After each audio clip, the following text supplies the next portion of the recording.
हरिओम.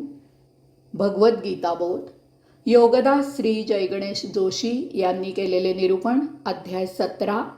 श्रद्धात्रय विभाग योग. ओम श्री परमात्मने नमः. अथ सप्तदशोऽध्यायः. जय योगेश्वर. परमात्म्याला नमस्कार. अध्याय 17, श्लोक क्रमांक 13. विधिहीनमसृष्टान्नं मंत्रहीनं दक्षिणं श्रद्धाविरहितं यज्ञं तामसं परिचक्षते. शास्त्रविधी न पाळता, अन्नदान न करता, मंत्र न म्हणता, दक्षिणा न देता, श्रद्धा नसताना जो यज्ञ केला जातो तो यज्ञ तामस असतो. मागील 2 श्लोकांमधून भगवंत श्रींनी सात्विक आणि राजस यज्ञाबद्दल सांगितले. या श्लोकात भगवंत श्री तामस यज्ञाबद्दल सांगत आहेत. यज्ञ तर करायचा, परंतु शास्त्र विधी पाळायचे नाही. दानधर्म करायचा नाही, मंत्रतंत्र म्हणायचे नाहीत, दक्षिणा द्यायची नाही, या कशावर श्रद्धाही नाही. तरीही यज्ञ न करता राहायचे नाही. हे सर्व पाहून मला नेहमी प्रश्न पडतो की असा हा तामसी मनुष्य यज्ञ तरी कशाला करतो. पण असा हा तामसी मनुष्य यज्ञ करतो. याची कारणे धार्मिक असण्यापेक्षा भौतिक व्यवहारिकच आहेत. कुठेतरी यात एक मत असे असते की परमात्मा दिसत तर नाही, तरीही हे लाखो महामूर्ख लोक त्याची उपासना करतात. तेव्हा न जाणो चुकून कुठे असलाच तर कटकट नको. तेव्हा यज्ञ केलेला बरा. मनात भीती असते. बालपणी देवाच्या कोपाबद्दल कोणाकडून काहीतरी ऐकलेले असते. ती धास्ती मनात असते. कधी घरच्यांचा यज्ञ करायचा ससेमिरा मागे लागतो. त्यांची कटकट बंद करण्यासाठी यज्ञ केला जातो.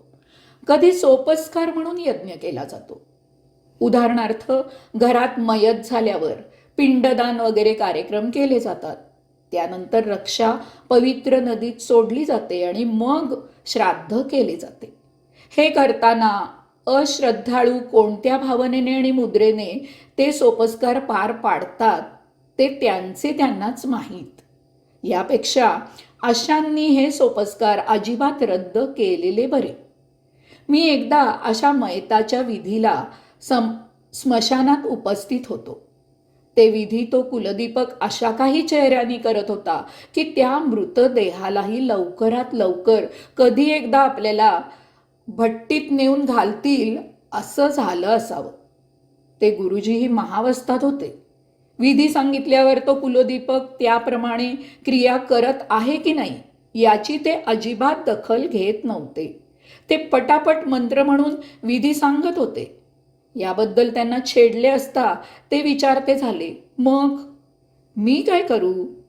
तुम्हाला दिसत नाही का की यांच्या मागे अजून 4 नंबर तिरडीवर ताटकळत आहेत ते? विधिहीनम. शास्त्रविधी पाळण्यात एक शिस्त असते. अमुक विधी अमुक प्रकारेच केला जातो ही एक धार्मिक शिस्त आहे. स्वामी विवेकानंद महाराजांनी अमेरिकेत मोठ्या अभिमानाने सांगितले होते की भारतात सर्व प्रांतातील वेदपाठक एका ठराविक प्रकारेच वेद म्हणतात. त्यात जराही बदल ऐकायला येणार नाही. म्हणूनच हे आमचे वेद हजारो वर्ष मौखिक परंपरेने चालत आले आहेत. त्यात जराही बदल झालेला नाही.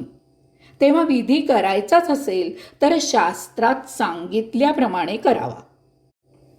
असृष्टान्नम.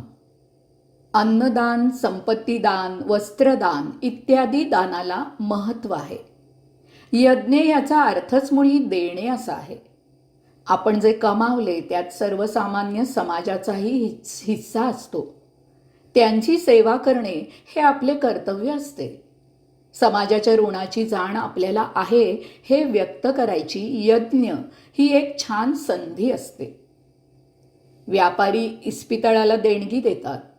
व्यापार करताना ते खरेदी विक्री करताना देणे घेणे करत असतात, परंतु ते जेव्हा यामधून नफा मिळवतात तेव्हा यात प्रत्यक्ष सहभागी नसलेली जनता अप्रत्यक्ष सहभागी असते.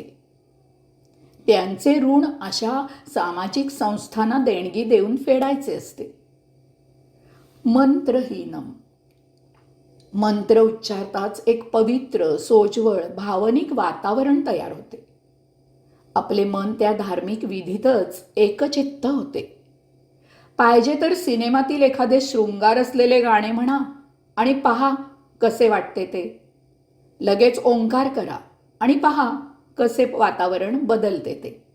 तेव्हा मंत्रांनाही फार महत्त्व आहे. एका साधकाने मला विचारले की जप करताना कोणताही मंत्र चालतो, तर मग गाढव गाढव असा जप केला तर काय होईल? तेव्हा मी त्याला सांगितले की निश्चितच जप होईल, परंतु यामुळे परमात्म्याऐवजी गाढव प्रसन्न होईल. तेव्हा मंत्र कोणता, कोणत्या विधीला आणि कसा म्हणावा याचे नियम पाळावे. अदक्षिणम. दक्षिणा द्यायची पद्धत आहे, ती सुद्धा मोठ्या आदराने द्यायची असते. दक्षिणा देऊन झाल्यावर गुरुजींच्या पाया पडायचे असते. यातही एक मोठे रहस्य आहे. हे खास भारतीय आहे. दक्षिणा म्हणजे आपला विधी केला म्हणून तो त्याचा मोबदला नाही, हे लक्षात घ्यावे. गुरुजींनी दक्षिणा किती ते कधीही सांगायचे नसते. तसे सांगितले की तो कामाचा मोबदला झाला. पूर्वी गुरुजी दक्षिणा सांगत नसत. जे काही यजमान देईल ते मोठ्या समाधानाने ते स्वीकारत असत. दक्षिणा भावनेचा ओलावा म्हणून उदक सोडून देत असत. दक्षिणा देण्यामध्ये यजमानाचा कृतार्थ भाव असायचा की आपण मला हे यज्ञकर्म करायला संधी दिलीत, हे माझे भाग्य आहे. त्याची कृतार्थता म्हणून ही नगण्य दक्षिणा देत आहे. आपण माझ्यावर केलेले उपकार अनमोल आहेत. यामधून माझी जन्मोजन्मी उतराई होणार नाही. आता सारा जमाना बदललाय. गुरुजीच दारावर फळा टांगतात. अमुक विधीचे अमुक रुपये, तमुक विधीचे तमुक रुपये. श्रद्धा विरहितम.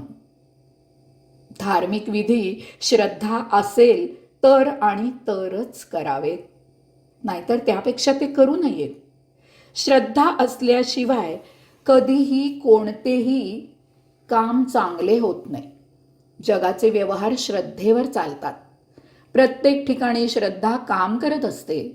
तसे नसते तर सभ्यपणे फिरणे शक्य होणार नाही. नास्तिक सुद्धा श्रद्धाळू असतो, कारण देव नाही यावर त्याची दृढ पक्की श्रद्धा असते. श्रद्धेतूनच सर्व काही होत असते. तेव्हा काही करायचे असेल तर श्रद्धा असणे आवश्यक आहे. यज्ञम ताससम परिचक्षते. वर परिच्छेद 2 मध्ये सांगितल्याप्रमाणे यज्ञ केला तर तो तामस यज्ञ असतो. तो काहीतरी सोपस्कार म्हणून केलेला विधी असतो. त्यामुळे काहीही निष्पन्न होत नाही. त्यापेक्षा असा मारून मुटकून नमस्कार न केलेला बरा. आपल्या अश्रद्धेशी प्रामाणिक असावे. यामुळे निदान नकारात्मक घटना तरी वाट्याला येणार नाहीत. हरिओम.